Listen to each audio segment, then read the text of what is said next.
নমস্কাৰ স্বাগতম জনাইছো এয়া হল দ্য প্ৰাইম শ্ব আৰু ষ্টুডিঅ'ত মই প্ৰাঞ্জল প্ৰতিম হাজৰিকা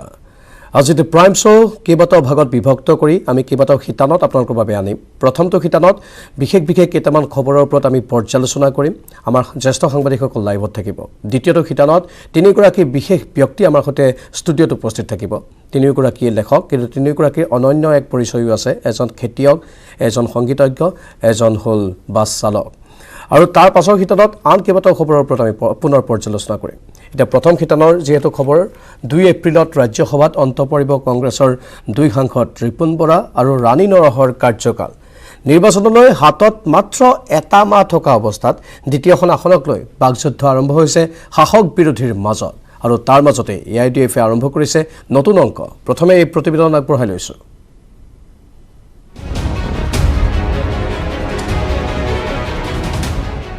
ৰাজ্যসভা নিৰ্বাচনক লৈ আৰম্ভ হৈছে শাসক বিৰোধীৰ তৎপৰতা এপ্ৰিলত ৰাজ্যসভাত অসমৰ দুখন আসন খালী হ'ব 2 এপ্ৰিলত অন্ত পৰিব কংগ্ৰেছৰ দুই সাংসদ ৰিপুন বৰা ৰাণী নৰহৰ কাৰ্যকাল সেই মাজত এমাহ থকা অৱস্থাত ৰাজ্যসভাৰ দ্বিতীয়খন আসনক লৈ এতিয়া তুংগত উঠিছে শাসক বিৰোধীৰ বাকযুদ্ধ বিজেপি বিধায়ক দিগন্ত কলিতাৰ দাবী অসমৰ ৰাজনৈতিক ইতিহাসত প্ৰথমবাৰলৈ ৰাজ্যসভাত কংগ্ৰেছ শূন্য হ'ব ইমানতে ক্ষান্ত নাথাকি দুইখন আসনতে বিজেপি জয়ী হ'ব বুলি দাবী কৰি দিগন্ত কলিতাই কয় ৰাজ্যসভাত কংগ্ৰেছ মুক্ত হোৱাৰ পিছত বিধানসভাতো কংগ্ৰেছ মুক্ত হ'ব 70 বছৰকাল কংগ্ৰেছে ৰাজত্ব কৰিলে অসমৰ ইতিহাসত এবাৰ এখন নতুন বুৰঞ্জী লিখিবলৈ গৈ আছে কংগ্ৰেছ দল যেনেকৈ আমি বিধানসভাত আমি কংগ্ৰেছ মুক্ত কৰিম বুলি সংকল্প লৈছোঁ এবাৰ ৰাজ্যসভাতো কংগ্ৰেছ মুক্ত হোৱাৰ পক্ষত গৈ আছে মাত্ৰ দুখন আসন আজি আছে কংগ্ৰেছৰ আৰু এই দুখন আসন যদি নোহোৱা হৈ যায় কংগ্ৰেছ একেবাৰে ৰাজ্যসভাত শূন্য হৈ যাব ৰাজ্যসভাৰ দ্বিতীয়খন আসনক লৈ বিজেপিত ইতিমধ্যে আৰম্ভ হৈছে অংক কংগ্ৰেছৰ 25 জনৰ 10 জন বিধায়কে বিজেপিক ভোট দিব বুলি কয় বিধায়ক দিগন্ত কলিতা কংগ্ৰেছ দলৰ যি 25খন আসন আজি আছে তেওঁলোকৰ হাতত আজি যদি ভোট হয় 25খনৰ আপোনাৰ 10খন আসনে যদি তেওঁলোকে হুইপ জাৰি নকৰে 10খন আসনে তেওঁলোকে আমাৰ 10টা বিধায়কে আমাৰ পক্ষত ভোট দিয়াৰ কাৰণে আজি তেওঁলোক সাজু হৈ আছে দ্বিতীয়খন আসনত বিৰোধীক 42 জন বিধায়কৰ প্ৰয়োজন এই মুহূৰ্তত বিৰোধী শিবিৰৰ ৰহাৰ শশীকান্ত দাস আৰু বাঘবৰৰ চেয়াৰমান আলী আহমেদক বাদ দিলে কংগ্ৰেছৰ হাতত আছে 25 জন বিধায়ক এআইডিএফৰ আছে 15 জন অখিল গগৈৰ লগতে সৰভোগৰ মনোৰঞ্জন তালুকদাৰকে ধৰি বিৰোধীৰ মুঠ বিধায়ক হয় 42 গৰাকী গতিকে বিৰোধীৰ ঐক্য হলে জয়ী হ'ব পাৰে দ্বিতীয়খন আসনত এনে সময়তে এআইডিএফে দ্বিতীয়খন আসনত প্ৰাৰ্থিত্ব দিয়াৰ সিদ্ধান্ত লৈছে লগতে এআইডিএফৰ প্ৰাৰ্থীক সমৰ্থন কৰিবলৈ কংগ্ৰেছক জনাইছে আহ্বান তো যোৱা কেইবাটা ৰাজ্যসভা ইলেকশ্যনত যেতিয়া এআইডিএফে কংগ্ৰেছকে ছাপোৰ্ট দিছে এইবাৰ আমি আশা কৰিম এটলিষ্ট বিৰোধী ঐক্যৰ পৰা এটলিষ্ট ইউডিএফৰ কেণ্ডিডেটক কনচিডাৰ কৰা হ'ব বুলি আমি আশাবাদী ইপিনে নিজেই ৰাজ্যসভাৰ প্ৰাৰ্থী নহ'ব বুলি ঘোষণা কৰিলে প্ৰদেশ কংগ্ৰেছৰ সভাপতি ভূপেন বৰাই প্ৰাৰ্থিত্ব কেন্দ্ৰিক সকলো সিদ্ধান্ত ল'ব দলৰ কেন্দ্ৰীয় নেতৃত্ব লগতে ভূপেন বৰাই কয় বিৰোধী শক্তি একত্ৰিত হ'লে এখন আসন তেওঁলোকে পাব পাৰে এই ৰাজ্যসভাৰ প্ৰাৰ্থিত্বৰ ক্ষেত্ৰত মূল সিদ্ধান্তটো ল'ব আমাৰ কেন্দ্ৰীয় নেতৃত্ব গতিকে কেন্দ্ৰীয় নেতৃত্বক যদি কোনোবাই যোগাযোগ কৰি প্ৰাৰ্থিত্ব সম্পৰ্কত কথা পাতে নিশ্চিতভাৱে কেন্দ্ৰীয় নেতৃত্বৰ সময়ত মোক জনাব এতিয়ালৈকে আমি প্ৰাৰ্থিত্ব কেন্দ্ৰিক আলোচনা কৰা নাই কিন্তু এটা আলোচনা আমি কৰিছোঁ যাতে বিধানসভাৰ বিজেপি বিৰোধী শক্তি একত্ৰিত হোৱাৰ কাৰণে এটা সুযোগ আৰু বহুতে কৈ থাকে যে আমি বিজেপি বিৰোধী উল্লেখযোগ্য যে ভূপেন বৰাৰ নেতৃত্বতে উপনিৰ্বাচনত এআইডিএফৰ সংগ ত্যাগ কৰিছিল কংগ্ৰেছে তেনে ক্ষেত্ৰত কংগ্ৰেছে এআইডিএফৰ প্ৰাৰ্থীক সমৰ্থন দিয়েনে বা অখিল গগৈয়ে সমৰ্থন দিবনে সেয়া এই মুহূৰ্তত লাখটকীয়া প্ৰশ্ন ৰাজু বৰুৱাৰ সহযোগত বিপুল বৰ্মনৰ report news 18 Assam north east আৰু জ্যেষ্ঠ সাংবাদিক বিপুল বৰ্মন এতিয়া আমাৰ সৈতে পোনপটীয়া সম্প্ৰচাৰত আছে কাৰণ তেওঁ সামগ্ৰিকভাৱে পৰ্যালোচনা কৰিছে এই সকলো খবৰ তেওঁ ৰাখি আছে আমি বিপুল বৰ্মনৰ কাষলৈ গৈছোঁ বিপুল যেহেতু অত্যন্ত গুৰুত্বপূৰ্ণ এটা বিষয় ৰাজ্যসভাৰ নিৰ্বাচনৰ কথা যেটো আছে আৰু তাৰ মাজতেই আমি বিৰোধী আৰু শাসকীয় পক্ষৰ কথাৰ কথা কৈ দেখিবলৈ পাইছোঁ শাসকীয় পক্ষৰ যেন আত্মবিশ্বাস তুংগত আছে বিপুল বৰ্মন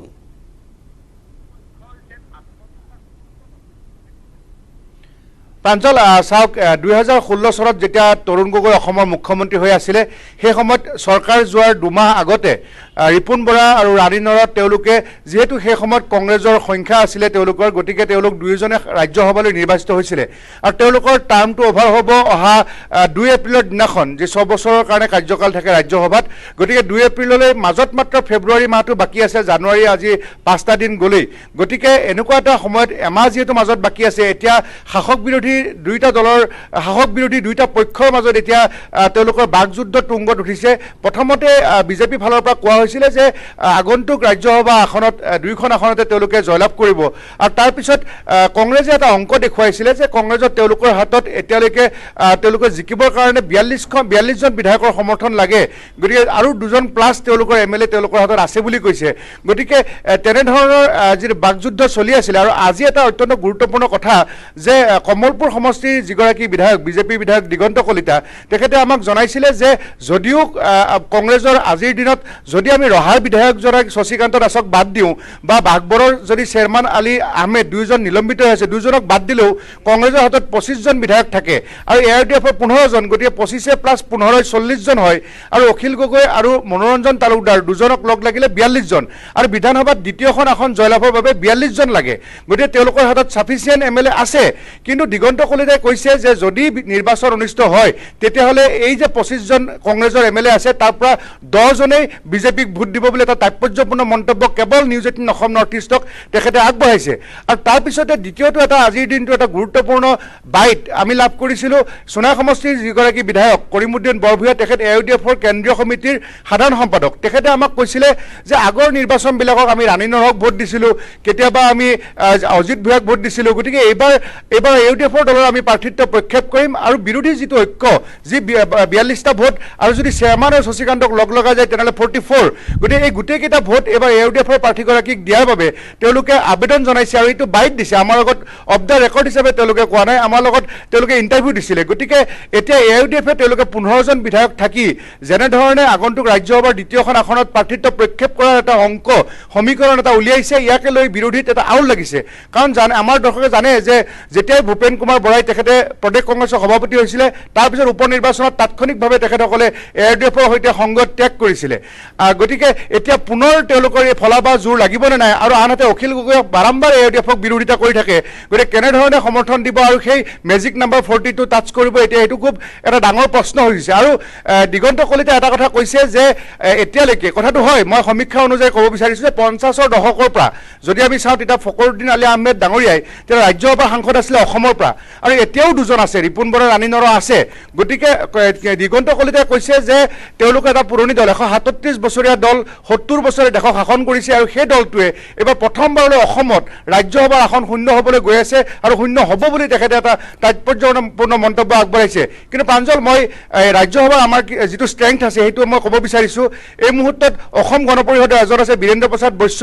আন এজন আছে অজিত কুমাৰ ভূঞা তেখেত ইণ্ডিপেণ্ডেণ্ট গতিকে দুজন আছে আপোনাৰ বিজেপি আৰু কংগ্ৰেছ বিৰোধী আৰু বিজেপিৰ আছে 3 জন আৰু এতিয়া দুজন কংগ্ৰেছৰ আছে 7 জন আমি অসমৰ পৰা ৰাজ্যসভাত যায় গতিকে এতিয়া যদি কংগ্ৰেছৰ 2 জন মানে ৰিপুণ বৰা আৰু ৰাণী নৰহে পুনৰ নিৰ্বাচিত নহয় তেতিয়াহ'লে এইবাৰ প্ৰথমবাৰৰ কাৰণে ৰাজ্যসভাত অসমৰ পৰা কংগ্ৰেছ শূন্য হ'ব গতিকে দিগন্ত কলিতাই কৈছে যে কংগ্ৰেছক আমি ৰাজ্যসভাতে শূন্য কৰা নহয় আগন্তুক দিনত বিধানসভাৰ 126খন আসনে বিজেপি জয়লাভ কৰিব বৰ্তমান সময়ত যদিও ফেব্ৰুৱাৰী মাহ বাকী আছে কিন্তু এই ৰাজ্যসভাৰ নিৰ্বাচনক লৈ বাকযুদ্ধ তুংগত উঠিছে প্ৰাঞ্জল নিশ্চয় বাকযুদ্ধ আমি তুংগত উঠা দেখিবলৈ পালোঁ বিপুল ধন্যবাদ জনাইছোঁ আপোনাক পৰৱৰ্তী সময়তো এনেধৰণৰ বিশেষ বাতৰিসমূহ আমি সম্প্ৰচাৰ কৰি থাকিম আপোনাৰ জৰিয়তে আপুনি তথ্যসমূহ সংগ্ৰহ কৰি থাকক আগন্তুক দিনত লক্ষণীয় হ'ব এই সামগ্ৰিক যুঁজখন কোন দিশে গতি কৰে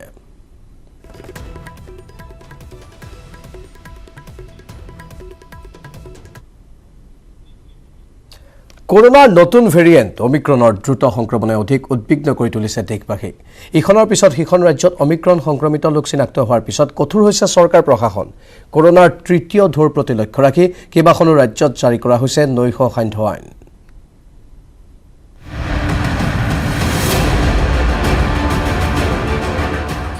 দেশত বৈছে কৰোনাৰ তৃতীয় ঢৌ হুৰাহুৰে বাঢ়িছে কৰোনাৰ সংক্ৰমণ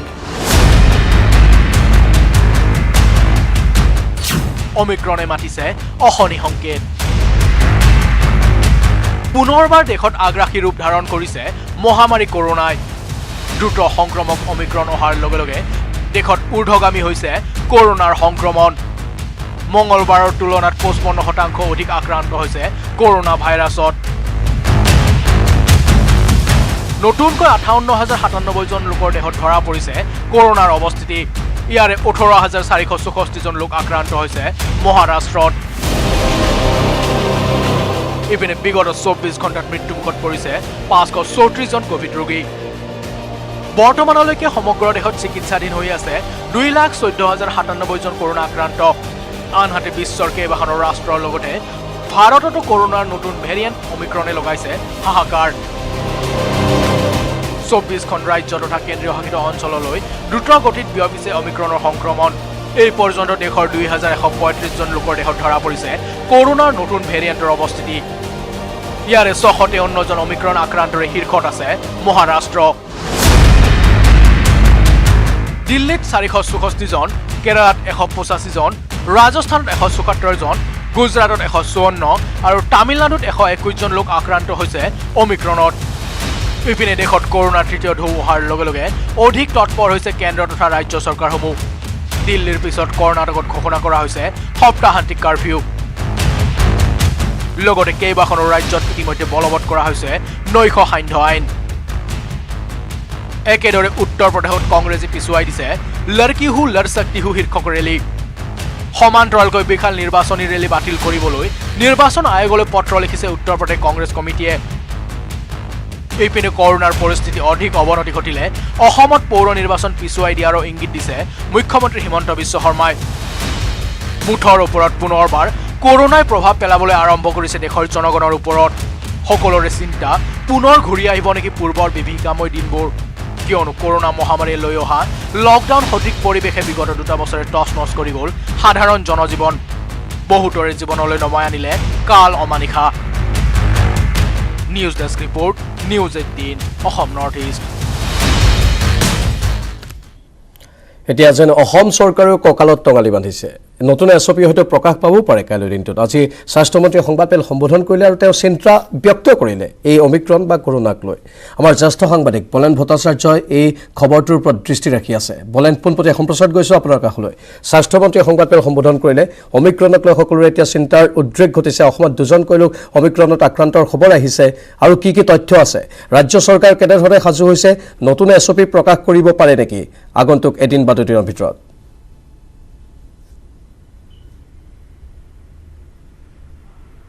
চাওক 1 জানুৱাৰীৰ পৰা এই মুহূৰ্তলৈকে প্ৰায় 4টা দিনত যথেষ্ট সংখ্যক কোভিড সংক্ৰমণৰ সংখ্যা বৃদ্ধি পাইছে অৰ্থাৎ আজিৰ দিনটোত এই মুহূৰ্তলৈকে যদি চোৱা হয় প্ৰায় 550ৰ অধিক সংক্ৰমণ ঘটিছে আৰু তাৰে ভিতৰত সৰ্বাধিক গুৱাহাটী মহানগৰীত 250 লোকৰ দেহত কোভিড সংক্ৰমণ লাভ কৰিছে আৰু একেদৰে কোভিডৰ নতুন ভেৰিয়েণ্ট অৰ্থাৎ অমিক্ৰণক লৈ যি শংকা সেই শংকাহৰ মাজতে দুটাকৈ ঘটনা তথা দুগৰাকী লোকৰ দেহত কোভিড অমিক্ৰণৰ সংক্ৰমণ লাভ কৰিছিলে আৰু যি দুগৰাকী লোক এগৰাকী হজাই আৰু আন এগৰাকী হৈছে সোণাপুৰ দুইগৰাকী লোকৰ দেহত কোভিড সংক্ৰমণৰ শংকা লাভ কৰিছিলে আৰু যদিও বা সৌভাগ্যক্ৰমে এই মুহূৰ্তলৈকে নিগেটিভ পাইছে আৰু পৰিয়ালৰ তথা অন্যান্য যিসকল লোক আছে তেখেতসকলৰ এই মুহূৰ্তত নমুনা প্ৰেৰণ কৰা হৈছে আৰু সেই প্ৰেৰণৰ অন্তত হয়তো ফলাফলত প্ৰতিবেদনত কি আহিব সেয়া সময় লক্ষ্য কৰিব কিন্তু এই সমগ্ৰ বিষয়টোৰ ক্ষেত্ৰত ৰাজ্য চৰকাৰে অধিক গুৰুত্ব আৰোপ কৰিছে এইভাবে যে বিগত 4টা দিনত ৰাজ্যখনৰ কোভিড সংক্ৰমণৰ সংখ্যা যি ধৰণৰ সলনি হৈছে সেই হাৰ ঊৰ্ধ্বগামী হৈছে সেই হাৰৰ ক্ষেত্ৰত বিশেষভাৱে সজাগ সচেতনতা আৰু পূৰ্বে ইতিমধ্যেই নীতি নিৰ্দেশ জাৰি কৰা যিখন এছঅপি সেই এছঅপিত উল্লেখিত সকলো নীতি নিৰ্দেশ জনতাক সম্পূৰ্ণভাৱে পালন কৰিবলৈ নীতি নিৰ্দেশ আৰোপ কৰা হৈছে ইতিমধ্যে জিলা উপায়ুক্ত আৰু আৰক্ষী আয়ুক্তসকলে আৰক্ষী অধীক্ষকসকললৈকে ইতিমধ্যেই বাৰ্তা প্ৰেৰণ কৰা হৈছে যি বাৰ্তাত সম্পূৰ্ণভাৱে কোৱা হৈছে যে এফালে তেখেতসকলৰ স্বাস্থ্য বিভাগৰ যিখিনি আন্তঃগাঁথনি নিৰ্মাণ আন্তঃগাঁথনিৰ ক্ষেত্ৰত যিখিনি পদক্ষেপ সেইখিনি লোৱা হৈছে আৰু আনফালে যদি আৰক্ষী অধীক্ষক তথা উপায়ুক্তই ল'বলগীয়া যিসমূহ সাৱধানতা তথা জিলাখনত সজাগ সচেতনতা কৰাৰ কাৰণে যিখিনি ব্যৱস্থা সেইখিনি ব্যৱস্থা ল'বলৈ ইতিমধ্যেই সেই বাৰ্তাত প্ৰেৰণ কৰা হৈছে কোৱা হৈছে যে ৰাজ্যত এই মুহূৰ্তলৈকে 25,000 বেড অৰ্থাৎ কোভিড সংক্ৰমণৰ সংখ্যা যদি আচলতে বৃদ্ধি হয় জনতাক সুৰক্ষিত বা জনতাক জনস্বাস্থ্যৰ প্ৰতি ভাবুকিৰ ক্ষেত্ৰত যদি চৰকাৰে ব্যৱস্থা গ্ৰহণ কৰিব পাৰে তাৰ কাৰণে তেখেতসকলে সেইখিনি সুবিধা গ্ৰহণ কৰা হৈছে একেদৰে ICU অক্সিজেনৰ ক্ষেত্ৰত ইতিমধ্যে সকলোৰে পৰ্যাপ্ত ব্যৱস্থা গ্ৰহণ কৰি আন্তঃগাঁথনিৰ ক্ষেত্ৰত কোৱা হৈছে যে এই মুহূৰ্তলৈকে প্ৰায় যিখিনি আন্তঃগাঁথনি আছে তাৰ 95% এই মুহূৰ্তলৈকে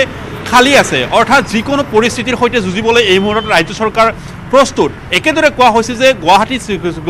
কামৰূপ মহানগৰ জিলাখনৰ ক্ষেত্ৰত বিশেষ পদক্ষেপ গ্ৰহণ কৰাৰ কাৰণে ইতিমধ্যে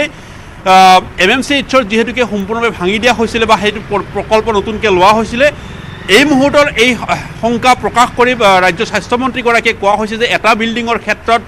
তাত ব্যৱস্থা স্থগিতাদেশ দিয়া হৈছে অৰ্থাৎ এই মুহূৰ্তলৈকে কাম কাজ নচলিব সেই বিশেষ বিল্ডিংটোত আৰু তাত যদিহে কেনেবাকৈ কোভিড সংক্ৰমণৰ সংখ্যা বৃদ্ধি হ'বলৈ লগা হয় তেতিয়াহ'লে তাত স্থানান্তৰ কৰা হ'ব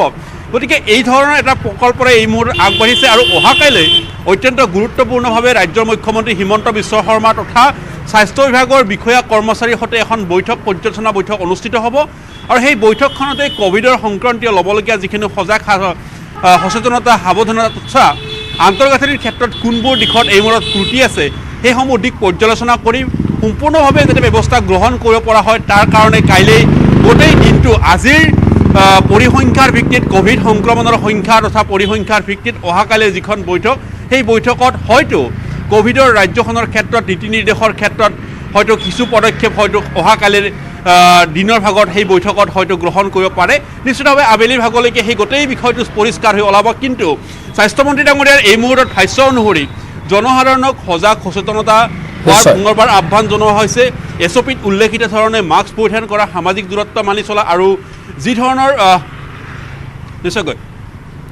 নিশ্চয় ধন্যবাদ জনাইছোঁ বলেন ভট্টাচাৰ্যক সেইখিনি সাৱধানতামূলক পদক্ষেপ ৰাজ্য চৰকাৰে জাৰি কৰিছে স্বাস্থ্যমন্ত্ৰীয়ে সেইখিনি কথা উল্লেখ কৰিছে ইফালে দেশৰ ৰাজধানী দিল্লীৰ পৰাও এটা খবৰ আহিছে যে দিল্লীত বৰ্তমান কৰোনাত আক্ৰান্তৰ সংখ্যা হৈছেগৈ আজিৰ তাৰিখত আজিৰ দিনটোত 10,665 গৰাকী ইফালে ইয়াৰে পৰীক্ষা কৰা হৈছিল 89,742 গৰাকীৰ তাৰে ভিতৰত 10,665 গৰাকী কোভিড পজিটিভ ধৰা পৰিছে আক্ৰান্তৰ হাৰ হৈছে দেশৰ ৰাজধানী দিল্লীত 11.88%। ইফালে সুস্থ হোৱা লোকৰ সংখ্যা হৈছে 2,239 গৰাকী মৃত্যুৰ সংখ্যা হৈছে 8 গৰাকী।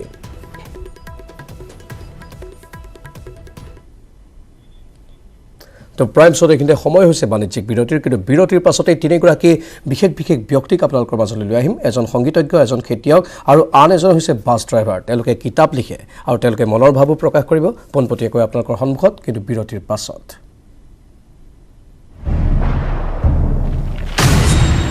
এতিয়া বিশ্বই জানে ষ্ট্ৰং মানে মাইথান ষ্টীল নিৰ্মাণৰ মানদণ্ড আপুনি চাই আছে দ্য প্ৰাইম শ্ব' গ্ৰন্থৰ বতৰ আৰু গ্ৰন্থৰ সুবাস লৈ আছে সকলোৱে আৰু তাৰ মাজতে আজি আমি এই বিশেষ অনুষ্ঠানৰ আয়োজন কৰিছোঁ আপোনালোকৰ বাবে তিনিগৰাকী বিশেষ ব্যক্তি মোৰ সৈতে আছে আজি ষ্টুডিঅ'ত মই চিনাকি কৰি দিব বিচাৰিছোঁ আপোনালোকৰ সকলোৰে পৰিচিত হৈ পৰিছে এতিয়া পাপু লেফটিভেষ্ট ডাঙৰীয়া আপোনালোকক স্বাগতম জনাইছোঁ নমস্কাৰ লাইফ অফ এ মিউজিচিয়ানৰ জৰিয়তে তেওঁ এতিয়া চৰ্চাত আহিছে জাৰ্ণি অফ এ মিউজিচিয়ান তেওঁ চৰ্চাত আহিছে এতিয়া আন এগৰাকী হৈছে লাইফ অফ এ ড্ৰাইভাৰৰ জৰিয়তে তেওঁ চৰ্চাত আহিছিল ৰূপম ডাঙৰীয়া নতুন কিতাপ এখন তেওঁ লিখি আছে আৰু আন এগৰাকী বিশেষ লেখক তেওঁ খেতিয়ক হৈ প্ৰকৃততে ধ্ৰুৱজ্যোতি অৰ্জুনা ডাঙৰীয়া স্বাগতম জনাইছোঁ সবল পুত্ৰ কিতাপখনৰ জৰিয়তে এতিয়া তেওঁ চৰ্চাত আছে মই ক'ব বিচাৰিছোঁ এগৰাকী সংগীতজ্ঞ এগৰাকী ড্ৰাইভাৰ আৰু আনগৰাকী হ'ল খেতিয়ক তিনিটা বিশেষ ক্ষেত্ৰৰ ব্যক্তি আজি আমাৰ সৈতে আছে পৰিবহনৰ সৈতে জড়িত ব্যক্তি সংগীতৰ সৈতে জড়িত ব্যক্তি আৰু খেতিৰ সৈতে মাটিৰ মানুহ যিগৰাকী জড়িত ব্যক্তি ধ্ৰুৱজ্যোতি অৰ্জুনা আমাৰ সৈতে আছে মই প্ৰথমে পাপু লেফটিভেষ্ট ডাঙৰীয়াৰ পৰা ষ্টাৰ্ট কৰিব বিচাৰিছোঁ আৰম্ভ কৰিব বিচাৰিছোঁ আপোনাৰ প্ৰেৰণাৰ উৎস হৈছে ৰূপম দত্ত ইতিমধ্যে কেইবাটাও ইণ্টাৰভিউ আমি চাইছোঁ সেই ইণ্টাৰভিউ কেইটাত আমি গম পাইছোঁ সেইখিনি কথা আজি দুয়োগৰাকী একেলগে অনুভৱ কেনেকুৱা হৈছে যিগৰাকী ব্যক্তিক চাই আপুনি কিতাপ লিখিবলৈ আদৰ্শ পালে বা উৎসাহিত হ'ল সেইগৰাকী ব্যক্তি এতিয়া আপোনাৰ কাষত সাংঘাতিক অনুভৱ প্ৰথমে অসমবাসী ৰাইজলৈ নৱবৰ্ষৰ শুভেচ্ছা জনালোঁ তোমাৰ জৰিয়তে নিউজ 18ৰ সমূহ কৰ্মকৰ্তালৈ নৱবৰ্ষৰ শুভেচ্ছা জনাইছোঁ মানুহজনৰ আত্মাটো সাংঘাতিক মই ফেচবুকত লিখিছোঁ মানুহজনক লগ পালে বিৰাট ব্ৰাইট অনুভৱ হয় বিৰাট আৰু মোৰ এনেকুৱা লাগে যেন কোনোবা জনমৰ পৰা আমি প্লেন কৰি আহিছিলোঁ যে মই চামগুৰিলৈ যাওঁ ৰূপম দা আপুনি তিনিচুকীয়ালৈ যাওক লগ পাম মোৰ তেনেকুৱা লাগে প্ৰথম দিন ধৰিবৰ পৰা আমাৰ মানে মৰমটো সাংঘাতিক কান্দো দুইজনে আধা ঘণ্টা বিচনাত বহি কান্দো আমি কথা পাতো ঘণ্টাৰ পাছত ঘণ্টা 3টা দিনৰ ভিতৰতে তেওঁ মোৰ ওচৰত পাইছিল সেই ফেচবুকত লিখা এটা চাই এই মায়া এই আকৰ্ষণটো বুজাব নোৱাৰা মই বৰ ককাই বুলি মানো আৰু সঁচাকৈ তেওঁ মোৰ কোনোবা জনমৰ বৰ ককাই আৰু আজি ওচৰত বহিবলৈ পায় তেওঁৰ অৰাটো তেওঁ মই এই ঊৰ্জাখিনি অনুভৱ কৰিছোঁ সি বৰ সৰল ধ্ৰুৱ ককাইদেউ তুমি ইমান ব্ৰাইট ল'ৰা এজন বহি আছা মই গোটেই শক্তিখিনি অনুভৱ কৰি মোৰ নিজৰে ভাল লাগিছে ৰোমাঞ্চিত হৈ পৰিছোঁ আপোনাৰ পৰা সেইখিনি শক্তি আমি আকৌ অন্য ধৰণে আহৰণ কৰিছোঁ আপোনাৰ সংগীতৰ কথা ক'লে আপুনি যিটো সাধনা কৰে যেনেধৰণে ব্যক্তিসকলক আপুনি লগ পায় অল অভাৰ ইণ্ডিয়াৰে হওক বা বিশ্বৰ বিভিন্ন ক্ষেত্ৰৰ বিশেষকৈ সংগীতৰ ক্ষেত্ৰত জড়িত ব্যক্তিসকলক আপুনি যেনেধৰণে সংস্পৰ্শ ইতিমধ্যে লাভ কৰিছে সেই সংস্পৰ্শৰ জৰিয়তে আপুনি এটা এক বেলেগ ব্যক্তিত্বৰ অধিকাৰী হৈ পৰিছে ইতিমধ্যে আৰু আপুনি কথা কোৱাৰ যিটো ষ্টাইল ইউনিক এটা ষ্টাইল আপুনি কথা ক'লে এনেকুৱা যেন লাগে যে নিজৰ মানুহ এজনে কৈ আছে আগতে মই কেতিয়াও আপোনাক লগ পোৱা নাছিলোঁ আজি প্ৰথম লগ পাইছোঁ সেই অনুভৱটো এক বিৰল অনুভৱ নহয়নে ৰূপম দা আপুনি কি কয় এক্সেক্টলি মই ইয়াক যেতিয়া লগ পাইছিলোঁ আচলতে ফেচবুকত মোৰ কোনোবা চিনাকি মানুহে কিবা শ্বেয়াৰ কৰিলে মই পটককৈ নেদেখোঁ বা পোষ্ট দিলে নেদেখোঁ কিয়নো মোৰ ফলোৱাৰ্ছ বহুত আছে ইমান স্পীড যায় মোক কোনোবা এগৰাকী মোৰ ফেনে ক'লে যে এটা ল'ৰাই এনেকৈ পোষ্ট এটা দিছে খুব সম্ভৱ সি কিবা গিটাৰ চিটাৰ বজায় নেকি বৰ ধুনীয়া লিখিছে বোলে আৰু তোমাক টেগ কৰি দিছে তোমাৰ পৰা বোলে অনুপ্ৰাণিত হ'ল এবাৰ ল'ৰাটোক কিবা এটা কমেণ্ট দি দিয়াও ল'ৰাটোৱে ভাল পাব মই কোনটো আছে লিংকটো দিয়াচোন বুলি ক'লোঁ মোলৈ লিংকটো দিলে মই লিংকটো খুলি চালোঁ মই পঢ়িলোঁ সেইখিনি ইমান ধুনীয়াকৈ লিখিছে মই সঁচাকৈ কৈছোঁ এতিয়া মই সেইখিনি কথা একেবাৰতে তাকো কৈছিলোঁ একেখিনি কথাই মই পঢ়ি ভাল লাগি গ'ল বোলো ইমান ধুনীয়াকৈ লিখিছে এইখিনি কথাই যে সি কিতাপ এখন লিখিব নামটো কি দিব জাষ্ট শ্বৰ্টকৈ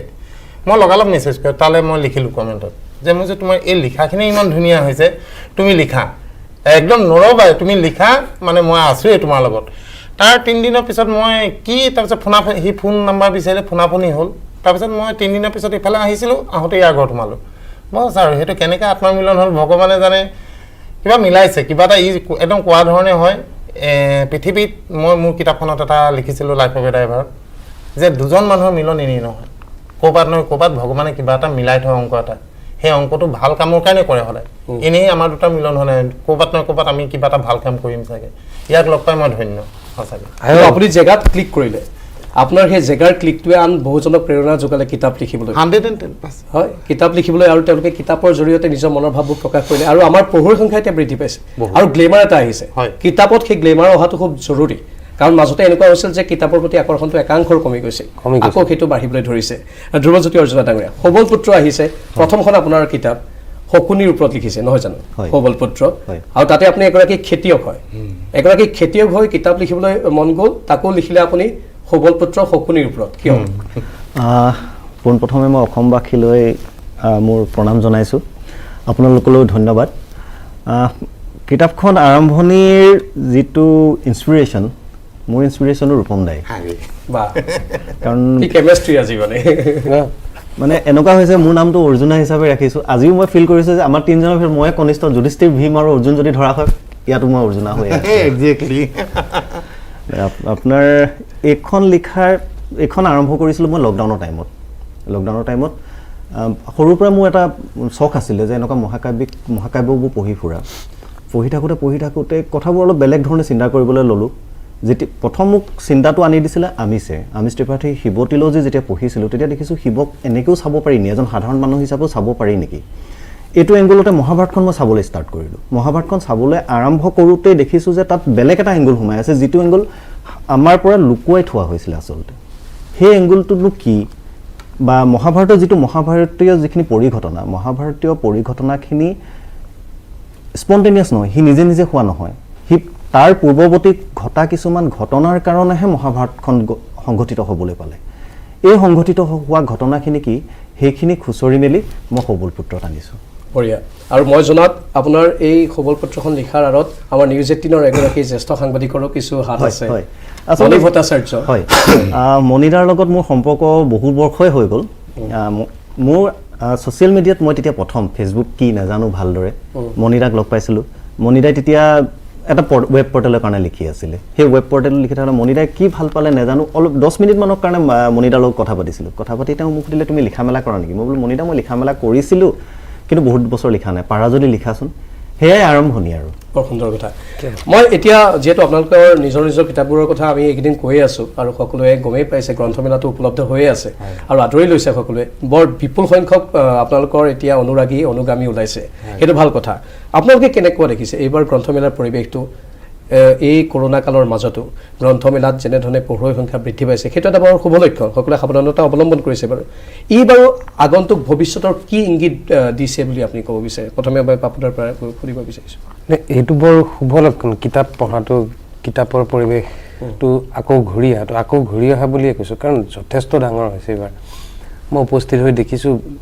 সৰু সৰু ল'ৰা ছোৱালীৰ পৰা আহিছে একদম এজেড মানুহলৈকে সকলোৱে আহি পেলাই কিতাপ কিনিছে আৰু এনেকুৱা নহয় যে আহিছে সাংঘাতিক ডাঙৰ ডাঙৰ টোপোলা লৈ তেওঁলোকে গৈছে এই ডিজিটেল প্লেটফৰ্মৰ যুগত মানুহ ফেচবুকতে সোমাই থাকে মানুহ হোৱাটছএপতে সোমাই থাকে তেনেকুৱা সময়ত যেতিয়া হাৰ্ড কপি লৈ আহিছে আৰু কিতাপ মোৰ মতে কিতাপ হৈছে শিপা আৰু কিতাপত যিটো অনুভূতি আছে যিটো আৱেগ আছে সেইটো মোৰ মতে ক'তোৱে পোৱা নাযায় কাৰণ মই তাতে দেখিছোঁ যিমান কেইজন প্ৰসিদ্ধ মানুহৰ ঘৰলৈ যোৱাৰ মোৰ সৌভাগ্য হৈছে মই জাভেদ আখতাৰ চাহাবৰ তালৈ যোৱাৰ সৌভাগ্য ঘটিছিল প্ৰথমে লাইব্ৰেৰীটো দেখা পাইছিলোঁ তেওঁলোকৰ লাইব্ৰেৰী থাকে মই জাভেদ ভাইৰ ঘৰলৈ গৈছোঁ তেওঁৰ ঘৰত লাইব্ৰেৰী আছে মই শ্ৰেয়াছ আভাছৰ ঘৰলৈ গৈছোঁ সাংঘাতিক এটা ডাঙৰ লাইব্ৰেৰী তেওঁলোকে চিনেমা চোৱা গান শুনাৰ এটা খুব সুন্দৰ ছিষ্টেম ৰাখে এটা খুব সুন্দৰ থিয়েটাৰ ৰাখে আৰু কিন্তু এটা সাংঘাতিক লাইব্ৰেৰী ৰাখে এই কথাটোৰ পৰা মই ভাবিছোঁ আমি এনেকৈ কিতাপ পঢ়ি যোৱা উচিত আৰু এই পৰিৱেশটো হৈছে যে খুব ভাল হৈছে আমি অন্ততঃ আমাৰ শিপাৰ লগত জড়িত হৈ থাকিম মই তেনেকৈ ভাবিছোঁ ৰূপম দা আৰু এটা কথা জানু বৰুৱাই এবাৰ কৈছিলে যে এজন ভাল অভিনেতা হ'বলৈ তেওঁ কিতাপ পঢ়িবই লাগিব মানে প্ৰতিটো ক্ষেত্ৰতে মানুহৰ জীৱনৰ প্ৰতিটো ক্ষেত্ৰতে কিতাপৰ কিমান প্ৰভাৱ আছে তেওঁ এজন সংগীতজ্ঞ তেওঁ ভাল সংগীতজ্ঞ হয়তো সেইকাৰণে হৈছে তেওঁ কিতাপ পঢ়ে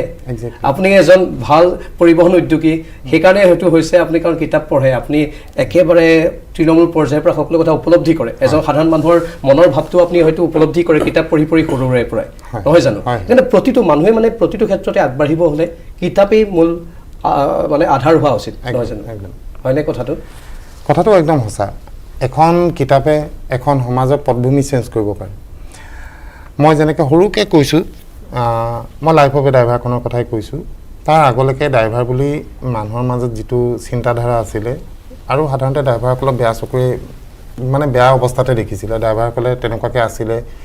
মুখৰ মাত কথা ভাল নাছিলে অকলশৰীয়া ছোৱালী পালে দুই এটা বেয়া কথা কয় পেচেঞ্জাৰৰ লগত বেয়া বিহেভ কৰে তো ড্ৰাইভাৰখিনিক একদম অকলে মানে যেনেকৈ মানুহে কয় যে তাত মানুহ এটাও নাই পুলিচ এটা আছে সেইদিনা কোনোবাই কৈ থাকোঁতে মই শুনিছিলোঁ এনেকৈ তাত কোনো মানুহ নাই পুলিচ এটাহে ৰৈ আছে পুলিচজনক যেনেকৈ যন্ত্ৰ হিচাপে ভাবে ঠিক তেনেকৈ ড্ৰাইভাৰকো সেইটো চিন্তা ৰাখিছিলে এই কিতাপখনত মই যেতিয়া লিখিলোঁ আৰু মানুহৰ ইমান গাঁৱে ভূঞে একদম অন্তৰলৈকে সোমাই গ'ল প্ৰতিজন মানুহৰ এতিয়া আচৰিত মই নিজে এতিয়াও নাইট ছুপাৰ চলাই আছোঁ প্ৰতিজন মানুহে থেংকছ দিয়ে মই এটা আপিল কৰিছিলোঁ যে আমি এটা ধন্যবাদৰ পাত্ৰ নহয় নেকি গোটেই ৰাতি আমি যেতিয়া গাড়ী চলাওঁ এটা মোৰ ডাইলগ আছিলে খুব ভাইৰেল হৈছিলে যে আমি 10 ফুট আঁতৰত কুঁৱলীত একো নেদেখোঁ আটাইতকৈ আগত আমি থাকোঁ 10-20ত গাড়ী চলাব নোৱাৰোঁ 60 ওপৰত চলাব লাগে টাইমত পাবগৈ লাগে কানেক্টিং ফ্লাইট থাকে কানেক্টিং ট্ৰেইন থাকে তো আগত যদি গাড়ী এখন ৰৈ থাকে মই নেদেখিম আৰু যিটো ডিষ্টেঞ্চত মই গাড়ীখন দেখিম তাত ব্ৰেক মাৰিলে মই খুন্দিয়াবই লাগিব আৰু খুন্দিয়ালে আটাইতকৈ আগত মই মৰিম সিমানটো ৰিক্সত গাড়ীখন আনি যেতিয়া আমি ৰাতিপুৱা পাওঁ তাৰপিছত যেতিয়া দুটা বেয়া কথা কৈ যায় কি গাড়ী চলালে ইমান জোকাৰিলে কি গাড়ী চলালে ইমান লেট হৈ গ'ল তেতিয়া দুখ লাগে তেতিয়া মই কৈছিলোঁ যোৱাবাৰ যে আমি এটা ধন্যবাদৰ পাত্ৰ নহয়নে এটা ইণ্টাৰেষ্টিং ইমানেই ধন্যবাদ দিয়ে মোৰ মানে লাজ লাগিবলৈ আৰম্ভ কৰিছে চেঞ্জ মানুহৰ এতিয়া ড্ৰাইভাৰসকল সলনি হৈছে পেচেঞ্জাৰসকল সলনি বেলেগ এটা গ্লেমাৰ আপুনি পাই গ'লতো হঠাৎ এটা গ্লেমাৰ আহি গ'ল এইটো অকল মোক বুলিয়ে নহয় প্ৰতিজন ড্ৰাইভাৰ আৰু সেই যেতিয়া আপোনাৰ কাৰণে আন ড্ৰাইভাৰসকলকো এতিয়া গ্লেমাৰৰ চকুৰে চোৱা হৈছে মানে মানুহে বুজি পাইছে যে কেবিনৰ ইটো চাইডে যিজন মানুহে গাড়ীখন চলাই থাকে তেওঁ এজন আমাৰ নিচিনা মানুহ তেওঁ গোটেই ৰাতি সাৰ পাই থাকে আমি ঠাণ্ডা দিনৰ কথা ভাবকচোন আমি কম্বল লৈ পেলাই চিটত শুই থাকোঁ এজন মানুহে চাকল দুটা চকুৱে গোটেই মানুহখিনিক লৈ গৈ থাকে এইটো সৰু কথা নহয় এইটো মানুহৰ মনত মই অপেন কৰিলোঁ মানুহক দেখুৱালোঁ সঁচাকৈ এনেকুৱা কৰোঁ মই নিজে কৰিছোঁ মই নিজে এনেকুৱা বৰষুণত চলাইছোঁ য'ত ৱাইপাৰে কাম নকৰে দবা পিতা বৰষুণ আগতে কোনে দেখে কিন্তু গাড়ী ৰখাব নোৱাৰি গৈ থাকিব লাগে ক'ৰবাত ইমান ধুমুহা আহে গছ এজোপাও পৰি যাব পাৰে এই কণ্ডিশ্যনবোৰ মই লাইফ অফ এ ড্ৰাইভাৰত বুজাইছিলোঁ এতিয়া আমূল পৰিৱৰ্তন আহিলে এতিয়া পেচেঞ্জাৰে ড্ৰাইভাৰক মৰম কৰে ড্ৰাইভাৰে পানী বটল নাই আৰে আমাৰ পানী বটল লওক না আগতে এইবোৰ ন কোনোবা মানুহৰ ঠাণ্ডা লাগিছে আমাৰ নতুন কমলা এখন লওকচোন দিয়ে আগতে এইবোৰ নিদিয়ে মানে দায়িত্ববোধটো এতিয়া তেওঁলোকৰ বাঢ়িছে ডেফিনেটলি এতিয়া ড্ৰাইভাৰসকল চেঞ্জ হৈছে পেচেঞ্জাৰসকলে ড্ৰাইভাৰসকলক মৰম কৰিবলৈ লৈছে আপুনি যদি নাইট ছুপাৰত যায় আপুনি গম পাব চেঞ্জেছ আহিলে মই সেইকাৰণে কৈছোঁ এখন কিতাপৰ এখন সমাজত বহুত প্ৰভাৱ থাকে আৰু মই বাৰে বাৰে কৈ আছোঁ যে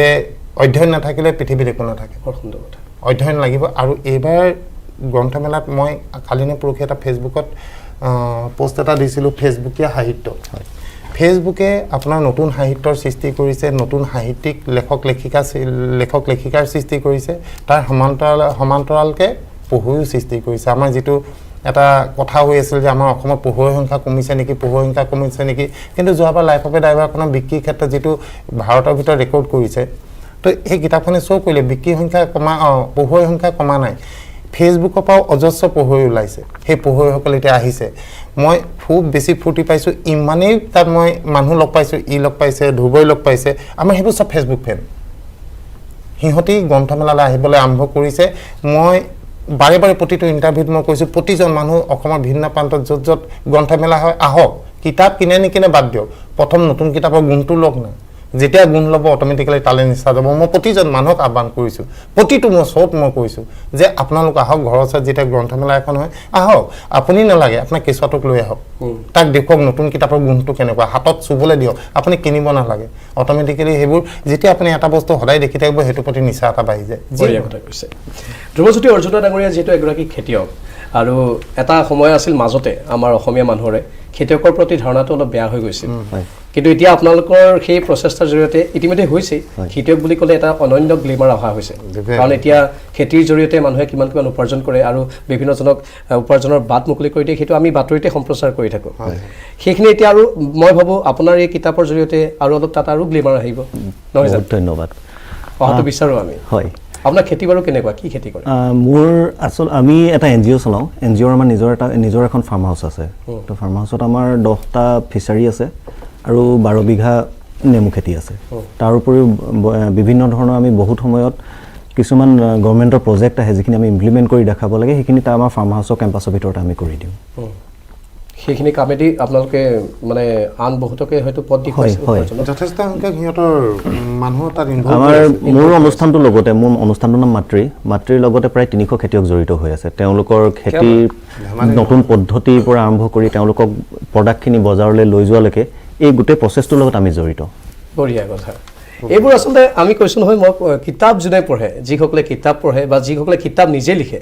তেওঁলোকে আচলতে আমাক বাট দেখুৱায় পথ দেখুৱায় বৰ ভাল কথা আপোনালোকৰ লগত কথা পাতি থাকিম কিন্তু এইখিনিতে চমু বাণিজ্যিক বিৰতিৰ সময় হৈছে বিৰতিলৈ গৈছে অতি সোনকালে উভতি আহিম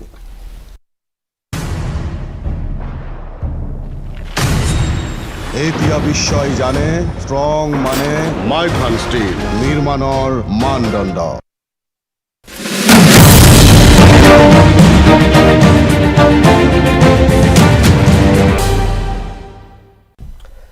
বিৰতিৰ পাছত পুনৰ স্বাগতম জনাইছোঁ আপুনি চাই আছে দ্য প্ৰাইম শ্ব' আৰু তিনিগৰাকী বিশেষ অতিথি আজি আমাৰ প্ৰাইম শ্ব'ৰ ষ্টুডিঅ'ত উপস্থিত আছে আমি ইতিমধ্যে চিনাকি কৰাই দিছোঁ পাপু লেফটিভেছ ডাঙৰীয়া তেওঁ পাপুদা আৰু তেওঁৰ কিতাপৰ জৰিয়তে জাৰ্ণি অফ এ মিউজিচিয়ান যি কিতাপখনে এতিয়া খলকনিৰ সৃষ্টি কৰিছে আৰু তেওঁৰ কিতাপখন পঢ়াৰ পাছত ইয়াৰ পাতে পাতে যিখিনি কথা তাত আমি পঢ়িব পাৰিছোঁ সেই কথাখিনিয়ে কিন্তু বহুখিনি নতুন নতুন দিশৰ উদ্ৰেক ঘটাইছে আমি যিখিনি আগতে কেতিয়াও কল্পনা কৰা নাছিলোঁ ৰূপম দত্ত ডাঙৰীয়াকটো সকলোৱে চিনি পায়েই তেওঁৰ লাইফ অফ এ ড্ৰাইভাৰ তাৰপিছত এতিয়া নতুন কিতাপো আহি আছে সেইখিনি কথাও পাতিম আৰু আন এগৰাকী লেখক ধ্ৰুৱজ্যোতি অৰ্জুন ডাঙৰীয়া তেওঁৰ সবল পুত্ৰ কিতাপখন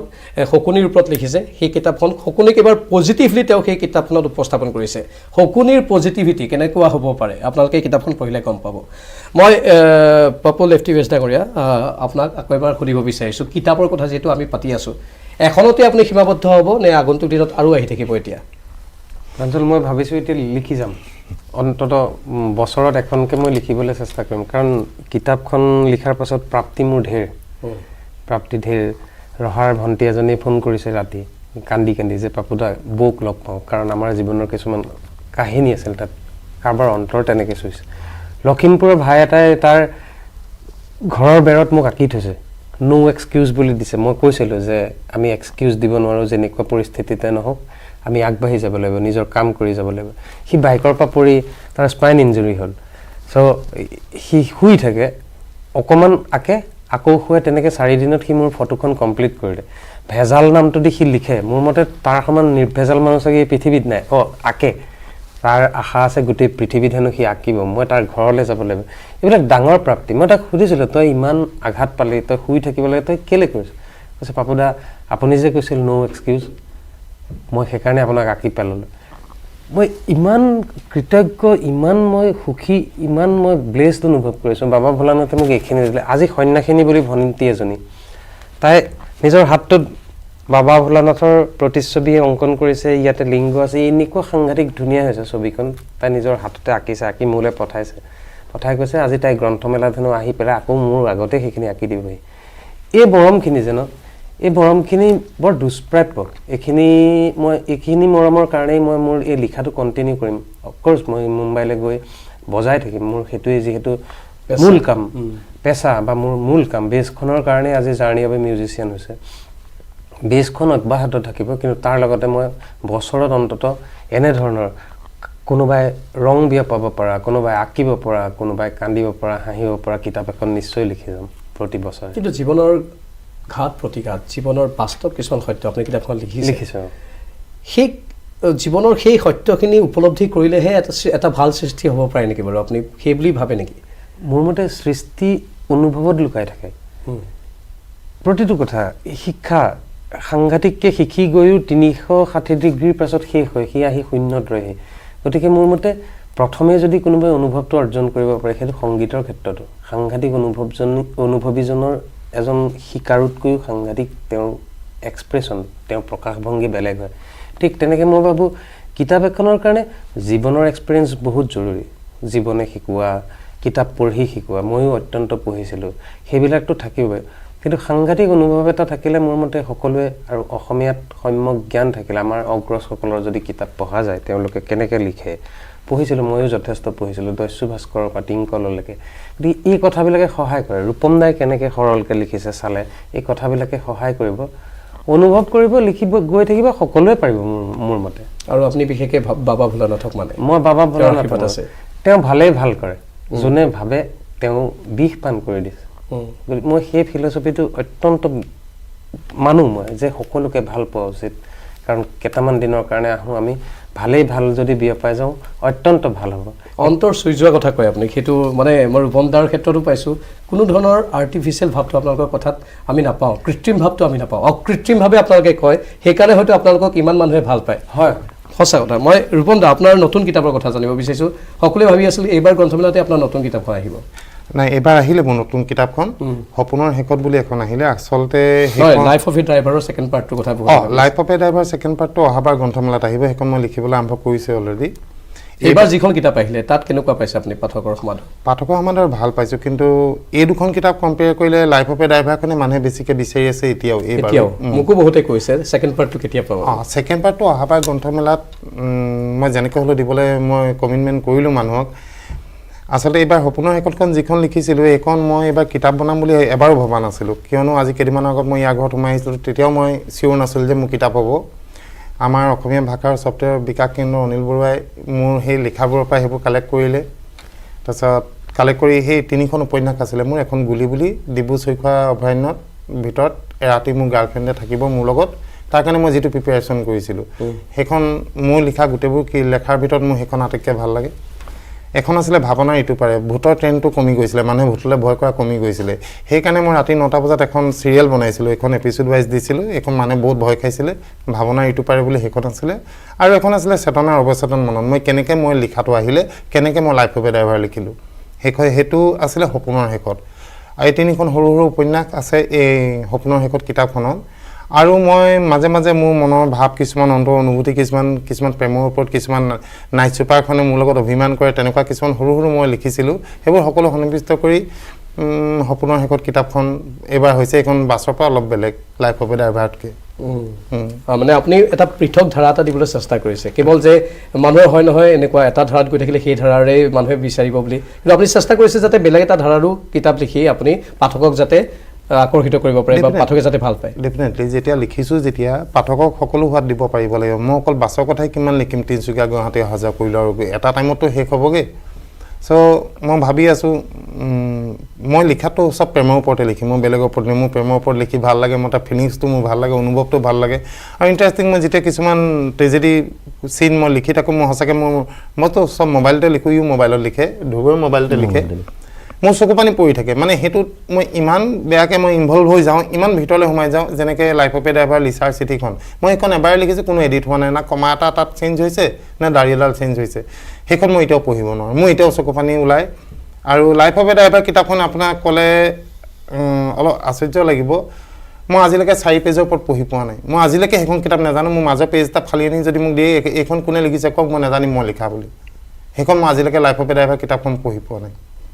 মানে যিখিনি অনুভূতি ওলায় অনুভৱ ওলায় এবাৰতে ওলাই যায় তাক মানে কোনো ধৰণৰ ৰহন খানি আকৌ না না না তাত আৰু কোনো ধৰণৰ এডিটিং নহয় অকল বানানটো চোৱা হয় তাৰ বাহিৰে কোনো কমাদাৰী একো বস্তু চেঞ্জ কৰা নহয় এবাৰে ওলায়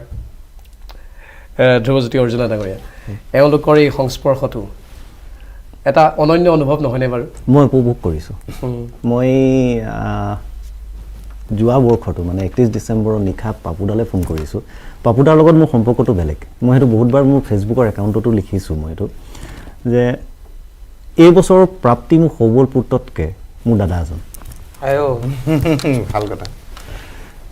আৰু ৰূপম দাৰ লগত থাকি মই আগৰ পৰাই খুব উপভোগ কৰোঁ খুব এনজয় কৰোঁ ৰূপম দাৰ লগত প্ৰথম পৰাই আজি কিছুদিনৰ আগতে মই ৰূপম দাৰ লগত একেলগতে বাছত গৈছিলোঁ আৰু মোৰ চখ আছিলে ৰূপম দাৰ লগত মোৰ দুটা চখ আছে এটা ইতিমধ্যে পূৰ হৈ গৈছে যে ৰূপম দাৰ লগত মই একেলগে যাত্ৰা কৰিম মই চলাই থাকোঁতে আপুনি চলাই থাকোঁতে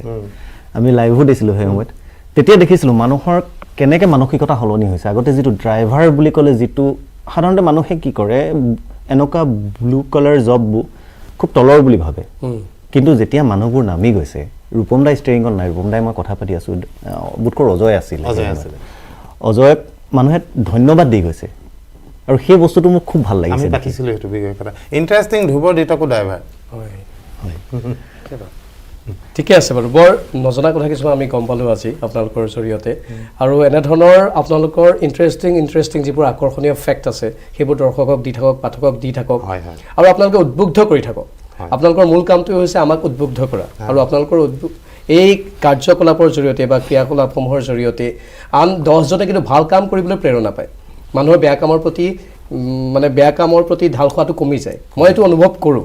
আপোনালোকৰ এই কামবোৰৰ জৰিয়তে আৰু আপোনালোকে যিটো গ্লেমাৰ পাইছে এনেধৰণৰ গ্লেমাৰ প্ৰকৃত অৰ্থত সঁচা অৰ্থত এগৰাকী প্ৰকৃত সৃষ্টিকৰ্তাক দিব লাগে আৰু আপোনালোক একোগৰাকী সৃষ্টিকৰ্তা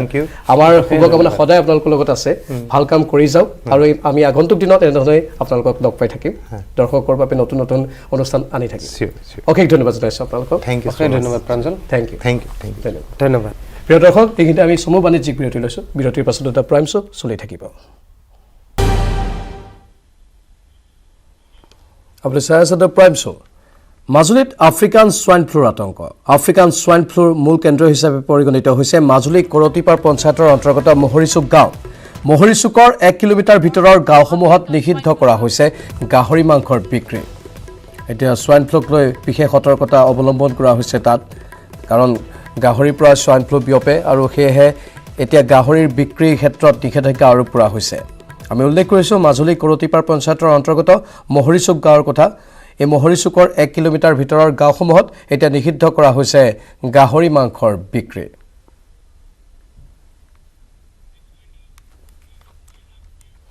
আৰু এয়া আছিল আজিৰ দ্য প্ৰাইম শ্ব' নমস্কাৰ এতিয়া বিশ্বই জানে ষ্ট্ৰং মানে মাইথান ষ্টীল নিৰ্মাণৰ মানদণ্ড